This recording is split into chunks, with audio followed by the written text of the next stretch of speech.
میں آپ کے سامنے ایک حدیث مبارکہ جو میں نے آیت پڑھی ہے، لَقَدْ تَابَ اللَّهُ عَلَى النَّبِيِّ وَالْمُهَاجِرِينَ وَالْأَنصَارِ، یہ آیت مبارکہ نازل ہوئی ہے حضرت یہ غزوہ تبوک پر، اسے اسرہ بھی کہا جاتا ہے۔ نبی اکرم صلی اللہ علیہ وسلم کے صحابی حضرت کعب بن مالک رضی اللہ تعالیٰ عنہ، اور تبوک کے میدان میں جب یہ غزوہ چھڑا تھا تو یہ بڑی سخت لڑائی تھی، اور مسلمانوں کے پاس مال کی تعداد کی کمی، گرمیوں کی تپش، حضرت کعب بن مالک رضی اللہ تعالیٰ عنہ یہ بھی کسی وجہ سے پیچھے رہ گئے تھے۔ ان کے ساتھ 2 اور صحابی بھی تھے۔ کچھ منافقین نے بہانے بنائے کہ ہم بھی نہیں جائیں گے، کسی نے کہا کوئی بیمار ہو گیا تھا، کسی نے کون سا بہانہ کیا۔ بہرحال جب نبی اکرم صلی اللہ علیہ وآلہ وسلم کی فتح کے بعد جب واپسی ہوئی نا مدینہ پاک، تو ہر ایک آ کر عذر پیش کرا۔ حضور فرما رہے ہیں تم کیوں نہیں گئے تھے؟ یا رسول اللہ بچے بیمار تھے۔ اچھا تم کیوں نہیں گئے تھے؟ حضور یہ کام تھا، یہ کام تھا، مختلف قسم کے بہانے بنا رہے۔ تو نبی اکرم صلی اللہ علیہ وسلم سب کو چھوڑیں، ٹھیک ہے ٹھیک ہے۔ اللہ کے نبی کی نگاہ تو جانتی تھی کون میرے سامنے جھوٹ بول رہا ہے۔ تو حضرت کعب بن مالک کہتے ہیں میرے ذہن میں بھی خیال آیا کہ حضور سے جا کر کہہ دوں گا کہ میری بھی مجبوری تھی کوئی، لیکن میں نے کہا یہ نبوت کی آنکھ ہے، یہ تو پہلے سے جانتے ہیں کہ میں کیوں نہیں گیا۔ تو میری باری آئی نا تو میں نے جا کے عرض کی حضور کوئی پریشانی مجبوری نہیں تھی، میرے سے سستی ہو گئی۔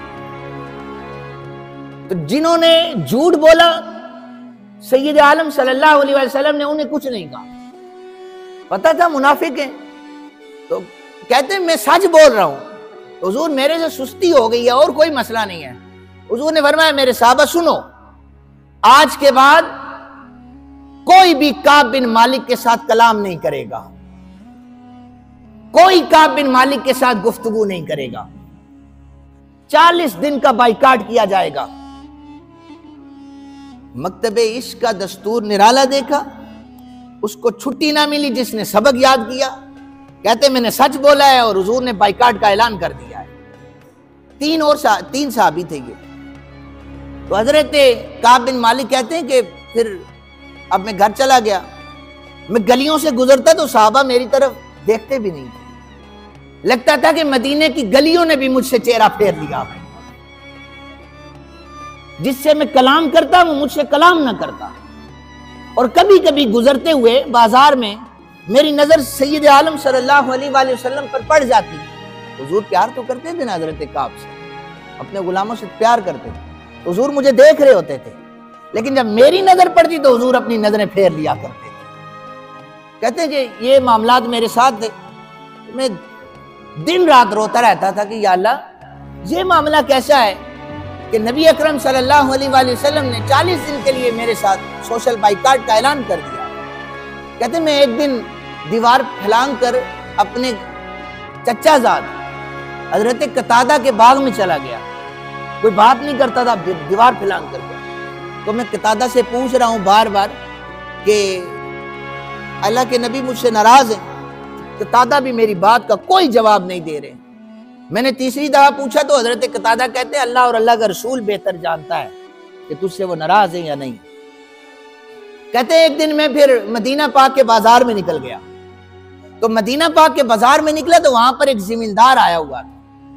یہ بخاری شریف میں کتاب المغازی ہے، 4418 نمبر پر یہ حدیث مبارکہ موجود ہے، اور جو اس وقت میں آپ کے سامنے روایت بیان کر رہا ہوں یہ مسلم شریف سے کتاب التوبہ کی 2769 نمبر حدیث مبارکہ بیان کر رہا ہوں، یہ دوسرے طرق سے بیان کر رہا ہوں۔ اور اس کی حدیث مبارکہ کو امام احمد بن حنبل نے اپنی مسند میں بھی نقل کیا ہے، صحیح ابن حبان میں بھی، کہ کتاب التوبہ میں کثیر طرق سے یہ حدیث مبارکہ موجود ہے۔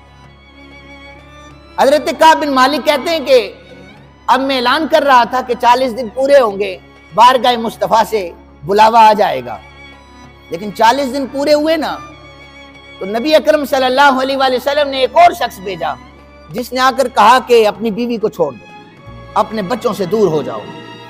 تو میں نے کہا باہر تو بات ہی کوئی نہیں کرتا تھا، تو اب جو گھر میں بولنے والی بیوی تھی حضور نے اسے بھی علیحدگی کہہ دیا۔ تو میں نے عرضی پیش کی کہ حضور سے پوچھ کے بتائیں کہ کیا میں اسے طلاق دے دوں؟ حضور نے ہمیں طلاق نہیں دینا، اسے اپنے والدین کے گھر بھیج دو۔ کہتے ہیں میں مدینہ پاک کے بازار میں گیا تو وہاں ایک زمیندار کھڑا، کہنے لگا یہ خط ہے غسان کے بادشاہ کا خط تیرے نام آیا ہے۔ اب جو ہی جب کوئی بندہ بھی کسی مرکز سے علیحدہ ہوتا ہے تو دوسرے اسے کیش کرنے کی کوشش کرتے ہیں، چلو یہ اب ادھر سے ناراض ہو گیا، ہمارے ساتھ مل گیا، پراپوگنڈے میں اسے بھی شامل کر لیا جائے۔ تو یہ طریقہ کوئی آج کا تو نہیں ہے، یہ رسول اللہ صلی اللہ علیہ وسلم کے دور کے منافقوں کا طریقہ ہے، جو کسی مرکز سے الگ ہوتا ہے اسے اپنے ساتھ ملا لیتے ہیں، پھر اسے ساتھ ملا کر کہتے ہیں پتہ نہیں یہ کتنے تیر مار لے گا۔ کوئی تیر نہیں مار سکتا۔ غسان کے بادشاہ کا خط جب حضرت کعب بن مالک کے پاس آیا نا، اس میں لکھا تھا کہ سنا ہے تمہارے صاحب نے تمہیں چھوڑ دیا ہے، سنا ہے وہ تم سے کلام نہیں کرتے، سنا ہے ان کے صحابی بھی تمہیں کوئی لفٹ نہیں کروا رہے، تو ایسا کرو کہ تم بڑے کام کے بندے ہو، غسان میں آ جاؤ، تمہیں فلاں صوبے کا گورنر بنا دیا جائے۔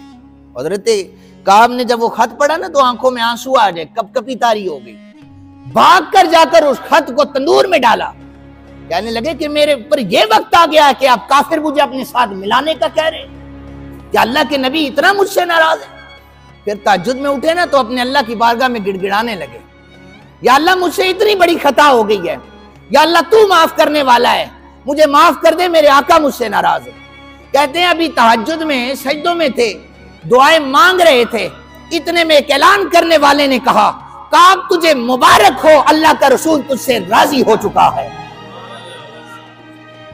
اور پھر یہ آیت مبارکہ نازل ہو گئی لَقَدْ تَابَ اللَّهُ عَلَى النَّبِيِّ وَالْمُهَاجِرِينَ وَالْأَنصَارِ، اللہ کا نبی اللہ تعالیٰ اپنے نبی کی طرف اس کے صحابہ کی طرف متوجہ ہو گیا، قریب تھا کہ وہ کسی اور طرف جاتے، وہ تنگی میں اپنے اوقات گزار رہے تھے کہ اللہ نے انہیں مجدہ جاں فشاں سنا دیا کہ لو اللہ بھی تم سے راضی ہو گیا ہے، اللہ کا رسول بھی تم سے راضی ہو گیا ہے۔